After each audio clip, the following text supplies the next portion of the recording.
This is the Thoughts from a Page podcast, which is now a member of the Evergreen Podcasts Network. My name is Cindy Burnett, and each episode I interview authors about their latest works, or others in the publishing industry about their job, what it entails, and the books they love.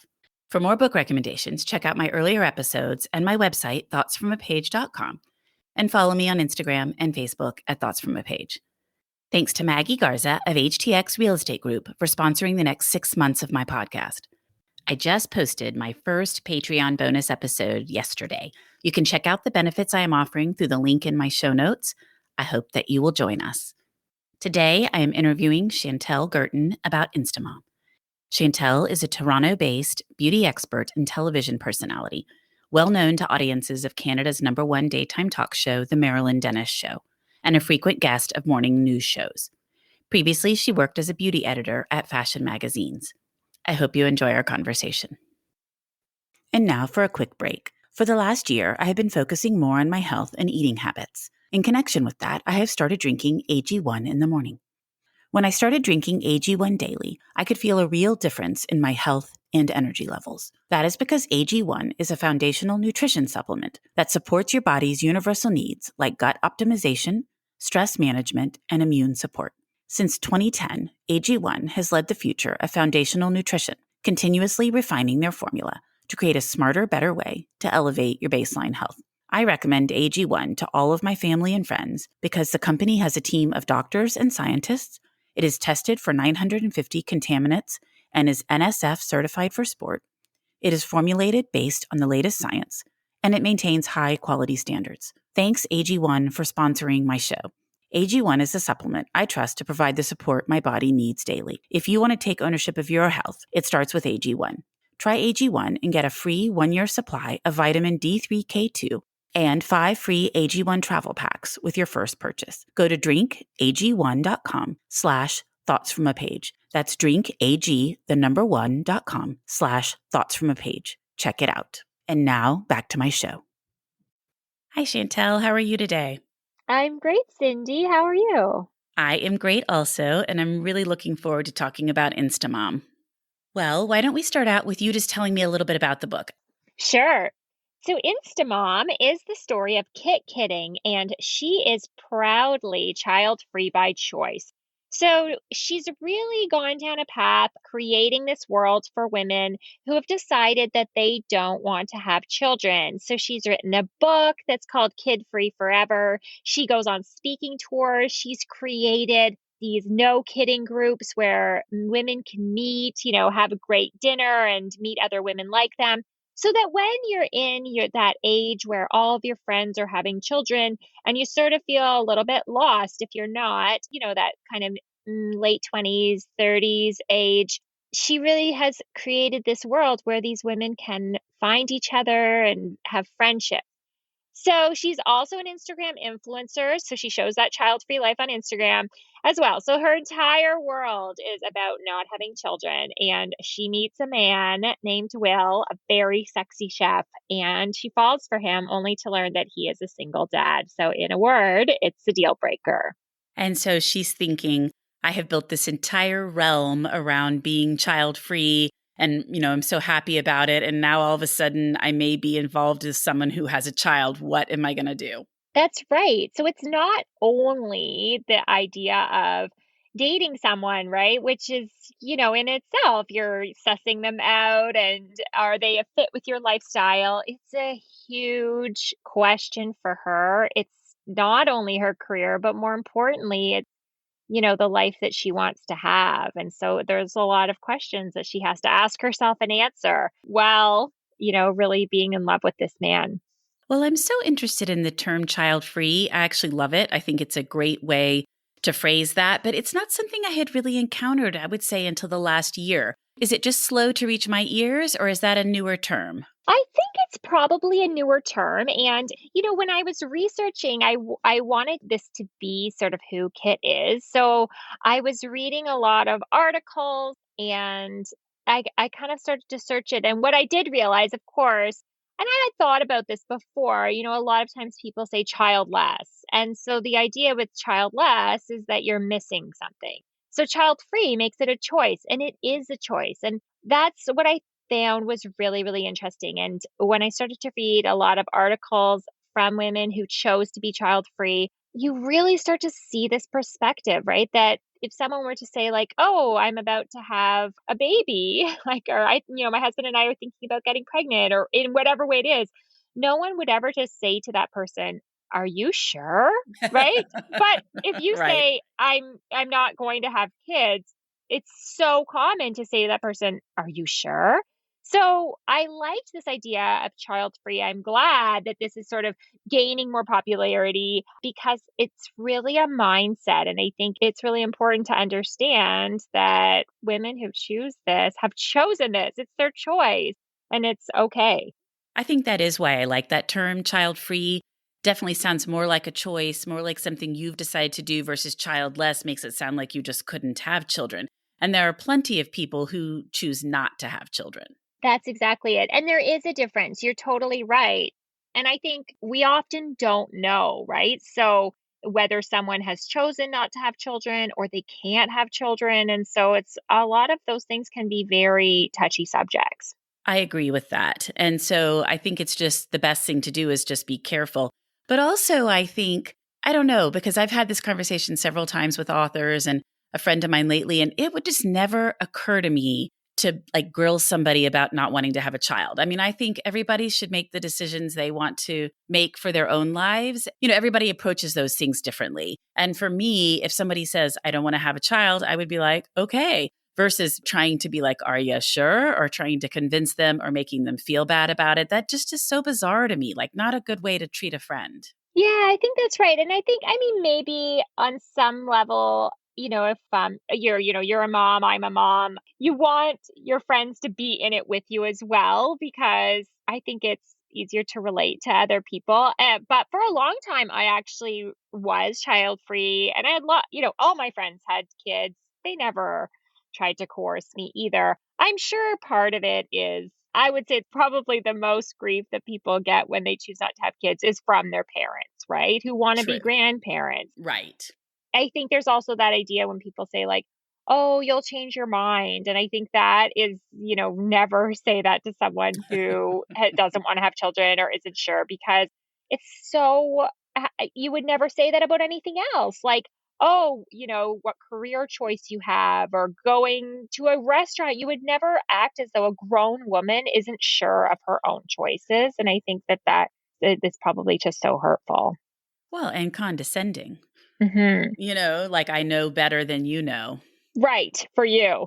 For you, exactly. So, and that's, I guess, the part that just seems so weird to me because, like you said, a career, it's not like if somebody said to me, I'm going to be a lawyer and I'll be like, oh, are you sure? That doesn't really Right. seem like that's the right thing for you.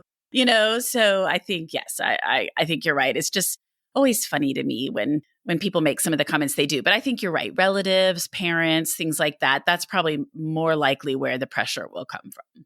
Yes. Well, tell me a little bit about where you got the idea for this. I mean, you spoke a little bit about it, but sort of where did the idea come from? How did you get it down onto paper? All of that, or into the computer? Yes. So for a long time, I didn't think that maybe I wouldn't have kids. It just wasn't like, I wasn't thinking definitively I definitely wouldn't, but I wasn't also like, okay, like time to have children now. I didn't have that same urge that I think some women have, that they just know that they're going to be a mom and that's part of their plan. So I was single and I met a man who had two children. And so I entered into a relationship with him, and I think doing that is gives you this idea of like, okay, it's not just the straightforward relationship, and you are not going to sort of ever have that conversation about like, oh, where do you stand on kids? Like, are you unsure? Do you want to have kids? Like, it's like that person already has children, like, and loves them, and so it all worked out. That man is now my husband, and I'm a stepmom of two, and we also have a son together who is now 7. And so it was always sort of in the back of my mind because I hadn't seen this type of heroine portrayed, and definitely not in rom-coms. So I love rom-coms. And I think, you're always looking. Of course, rom-com is a genre, and there's always sort of like what's keeping them apart or what's the relationship trope. But I hadn't seen this one yet. And so I thought this is a unique angle and I can speak to it. I can write from this because I do know what it was like and some of the things that happened. And then the other thing I thought would be fun is just to up the stakes, of course, that if it wasn't just my heroine, not sure if she wanted kids or really knew she didn't want to have kids, if it was her entire career. And I also thought if it was on social media, because that's another, there are some books out there that deal with social media, but not really in as much as I thought I could go into it with being an Instagram influencer. So as my career has been working as a beauty editor at fashion magazines and then parlaying that into doing morning television. So giving, my best beauty tips in 4 minutes on the morning news. And with that, as Instagram became more popular, I got lots of requests for brand partnerships. So that wasn't something that I really had expertise in. And I started to see like, wow, this is its own career in itself. So going to events and seeing Instagram influencers who are paid to be there and all of that. And so I thought this is really interesting to explore this world because if I had a heroine that it was like her career and her persona is so public that any choice she makes is going to affect not only her personal life, but the way everybody sees her. And we know with Instagram, one of the, most popular pieces of advice when you're trying to build up your Instagram account and gain followers is to be consistent, to be on brand. So for her to have to, she can't just like switch off that and be like, oh, and now I'm dating someone who has kids. So I thought that from my own experience would be really fun to explore. Well, and it was fun, and it was interesting to read the Instagram influencer parts of that. It's always so amazing to me that people do really make a career out of it. It's like all these YouTube people too. It's just kind of funny to me that actually becomes their whole career. Yes. And I think it's important to recognize. So, this is a fun rom-com, but I think, I wanted to write a rom-com with heart and to, if you had some takeaways from it. And I think Instagram is so interesting because it's such an accessible platform. So we can all have an Instagram account if we want to, multiple. So you're all out there in this world, but then you're comparing yourself to someone who is spending 8, 10, 12 hours a day on this as a career. So there's I kind of used inspiration in the event that opens the book that she goes to an Instagram event. I went to an event once and this was when it was I first realized many years ago like, oh, this is people's career. This is their job. Influencers were there in the color scheme of the event. They had photographers with them to take their photos and to shoot videos. So if you can imagine, like they are spending a lot of money because they want to make sure their content is very well curated. But we don't realize that. We look and we think, oh my gosh, like how come that person looks so good all the time? The lighting is so perfect. It's like, yeah, that was makeup, hair, lighting, editing afterwards, and then planning out when to post certain photos so that your grid looks good. But we just look at them, the average person, and maybe you feel bad about yourself. And so I wanted to sort of hopefully open up the reader's eye even to that because I think that this platform that was supposed to connect us to other people and make us feel less lonely can often make us feel worse about ourselves. But maybe reminding yourself that like when you see those really beautiful accounts, like that might be the person's job. And actually, even though they look so happy, there was probably a lot of stress that went into that to make sure that it looked really good. And sometimes that it's not completely authentic. Yes, that is very true because, it's all about showing that one side of yourself. So, there may be a lot of parts that that person never shares because that's not the account that is got the follows and that they're trying to put out there into the world. Or that they're being paid to support something. But that's a whole other subject matter. But I'm glad that you touched on that and made that a part of your book. If you enjoy the Thoughts from a Page podcast, I hope you'll check out another podcast. It's called A Little Bit Grim, and it's a weekly podcast about paranormal, true crime, folklore, conspiracies, and disasters. Here's a little more information about it. That is my best friend Jenny over there on that side of the table. Hi, that's my lifelong best friend Taylor. Are you into ghosts, aliens, or murder? If you are among friends because we love talking about terrible things too. It's why we started our podcast, A Little Bit Grim, where we would talk about the paranormal, true crime, folklore, conspiracies, cults, disasters, and every other heinous thing that could happen to a person. It's a little bit spooky, with a little bit of comedy mixed in. Honestly, it's all just a little bit grim. And you can find us wherever you stream your favorite podcasts. And you can find us on all social media platforms by searching for A Little Bit Grim. We'll see you there. Goodbye!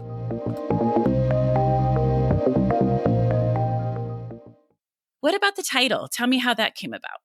Yeah, so I think that at some point I was sort of toying with this idea of someone who was on Instagram, was an influencer, and then at the same point thinking about, okay, somebody who was sort of thrown into the world of kids could be really funny. And I think it's just like, as I was writing it, it sort of came to me like, yeah, INSTAMOM, like that's it. And I think as soon as I thought of it, I knew that was the title. Well, it's kind of a clever play on what's going on. Mm-hmm. And then what about the cover? Well, I wish I could take any credit at all for that. I love the cover. So my book sold at auction to a Canadian publisher, to Penguin Random House in Canada, and to Kensington in the US. So I have two editors on the book, and they worked so great together. And they just sort of decided behind the scenes without me, sort of how they would divvy up all of the roles that come in addition to editing the book. One of them was that Kensington would take on the cover. And so they have a great designer there who really just came up with it. And I love it. A lot of people think that they're Scrabble pieces, which is interesting because there is a Scrabble reference in the book. So that's actually kind of fun too, because at one point, the little girl who's in the book, Will's daughter, is reading a Meg Wolitzer book, and it's a YA book that talks about Scrabble. But they're actually supposed to be those blocks that when you have, a baby that you give to a baby and they can stack them, or you can make words with them, and you sometimes see them in a kid's room with their name on them. And then at the bottom, you can see one has a juice box on it and one has a glass of wine. So I think it's just like, it was a very, very clever cover. And the two covers in Canada and the United States are a slightly different, but they're that exact image. They've just done a different treatment on them. So I love that the book is the same sort of across North America. Well, I was just going to ask you that. But the first thing I was going to say was I knew they weren't Scrabble tiles because they're so thick, because I was looking at them, and obviously you can also see the wood, and they're kind of, we play obviously enough, but the way the tiles look, they're a little different. But I was trying to figure out exactly what they were. So they're blocks. Yeah. Okay, that makes perfect sense. And that's fun that the Canadian and the American cover were the same. Yeah, I think so too. It makes it easier too when you're sort of, I think, doing the promotion and that, because especially here in Canada, we get so much of the American TV and online and magazines and everything that I like, if you see the cover, that's the cover. I agree, because I think it's confusing enough when it's different in the UK and here, but if it were different in Canada and here, I would definitely be like, what is happening? Well, what about you? Are you working on anything new at the present, or are you just excited to get this one out into the world? I am working on a new book, and it is a new rom-com that, if I meet my deadline, it should come out next summer. So that is, I would say, is it a good idea to have a deadline at the same time as your book is coming out? Maybe I should have thought about that with my editors, but the editors are lovely, and it's all going to be fine. But I am working on that right now, and I can't say too much about it because my editors haven't even seen the book. So who knows if the book idea will change, but it's another great, I think it's a really fun idea that I haven't kind of read before, but in the rom-com genre. Well, good. Well, I'll look forward to seeing that one. What about what you've read recently that you really liked? I, right now, am reading Finlay Donovan is Killing It, which I don't know if you've heard of this book. It's sort of like the Janet Ivanovich books, the One for the Money, the Stephanie Plum mysteries. So I don't know if you've read those, but where she's sort of like the reluctant hero solving mysteries, but they're really funny. So Finlay Donovan is killing it, is actually an author, and she gets, like terrible advances, like that struggling author that is so common, a couple of $1,000s for a book. And she is late on her next book. She has like zero idea for it. She's a mom. She's just been divorced. And she is meeting with her agent at a Panera Bread. And she's like saying, like, her agent is just like, just do the job, get it done, like, shed some blood and get the money. Like, and this woman overhears and thinks that she's basically a hit woman. So hires her to kill her husband. And she writes murder mysteries. So not only now does she have money because this woman's going to pay her, but she also has the idea for her next book. And it's so funny and it's so great. And there is supposed to be a second one as well. So that was a very long plug for that book, which I just randomly discovered. But I love it. It's been all over Instagram, and my older daughter loved that book. And I just saw the other day the cover for the second one, and I said, oh, there's a follow-up. And she goes, I know, I've already looked it up. Yeah, and I just finished Emily Henry's The People We Meet on Vacation, which I really loved that as well. And I also read The Unhoneymooners, which is a bit older, Christina Lauren. I love that book. I loved it. Yeah, it was really well done. I didn't want it to end. Yeah, I thought that was so well done. And I loved Emily Henry's first book, Beach Read. Have you read it? Yes, I have. Yeah, that was so really fun. Yeah, and a great title, too. Yes, definitely. And just the story, the two authors, I think I just really enjoyed that, and the idea that they were swapping genres. I thought it was so much fun. I recommend it to people all the time still. So good. Well, Chantel, thank you so much for joining me in the Thoughts from a Page podcast today. It was really fun to speak about INSTAMOM. Thank you so much, Cindy. Thank you so much for listening to my podcast. If you like this episode, and I hope you did, please consider joining my Patreon as a page turner. Follow me on Instagram at Thoughts from a Page. Tell all of your friends about the podcast and rate it or subscribe to it wherever you listen to your podcasts. I would really appreciate it. The book discussed today can be purchased at the Conversations from a Page bookshop storefront, and the link is in the show notes. Thanks to Maggie Garza for sponsoring this episode, and I hope you'll tune in next time.